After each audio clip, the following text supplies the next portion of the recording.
Bienvenue dans votre chaîne préférée, l'information en temps réel, la République de l'info. Avant de commencer, n'hésitez pas à vous abonner à la chaîne et d'être courtois dans les commentaires.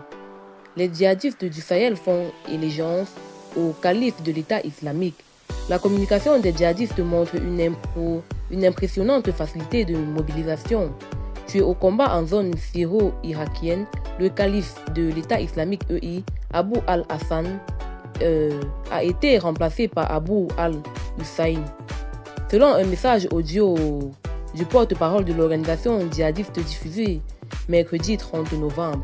Dans cet élément sonore de près de 10 minutes, Abu Omar al a invité les partisans de l'EL à faire allégeance au nouveau chef décrit comme un vétéran du djihad. Au lendemain de cette annonce, les différentes provinces de l'organisation djihadiste se sont exécutées, à commencer par le Niger, en Afrique de l'Ouest. Dans ce pays le plus peuplé du continent, des allégeances relayées par les canaux de propagande de l'État islamique sont faites à partir de 6 zones, essentiellement dans le nord-est.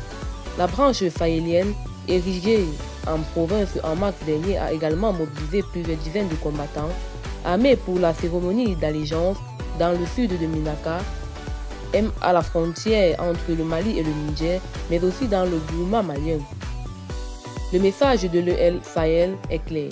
Ils veulent faire une démonstration de force en montrant qu'ils sont nombreux, mais aussi qu'ils jouissent d'une liberté de mouvement, comme en témoignant les convois longs et sinueux et les grands rassemblements en plein champ, estimé Eni Saibi, chercheur à athlète, Amel Conflict Location and Event Data Project. Selon Rida Liamouri, chercheur associé au think tank marocain Policy Center for the New South, l'EL Sahel a saisi cette occasion pour consolider sa montée en puissance amorcée depuis quelques mois dans les régions de Gao et de Minaka au Mali. Dans ces deux régions du Mali, les djihadistes sont soupçonnés par des organisations de défense des droits humains d'exaction contre les civils de la tribu Touareg des Daouzahak. Ils se livrent également à une guerre fratricide avec le groupe de soutien à l'islam et aux musulmans, GSIM, l'autre groupe djihadiste implanté dans la région mais affilié au rival Al-Qaïda au Maghreb islamique. Comme au Nigeria, la communication de l'organisation djihadiste montre une impressionnante facilité de mobilisation avec des centaines de fantassins se déplaçant à moto sans être inquiétés par les forces de défense et de sécurité des pays, comme en témoignant les images diffusées sur les réseaux sociaux par les djihadistes eux-mêmes. Il est facile pour eux de se déplacer en grand nombre parce qu'il n'y a pas à l'heure actuelle d'adversaires suffisamment capables de les inquiéter de manière imminente dans les zones concernées, explique Eni Saibi, soulignant l'impact du départ des forces françaises du Mali.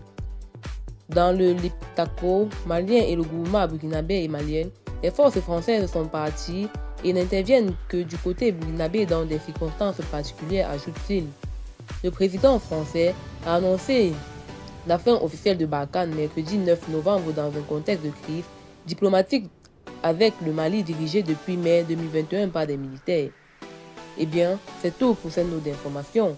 N'hésitez pas à mettre en commentaire vos impressions et à très bientôt pour une nouvelle note d'information.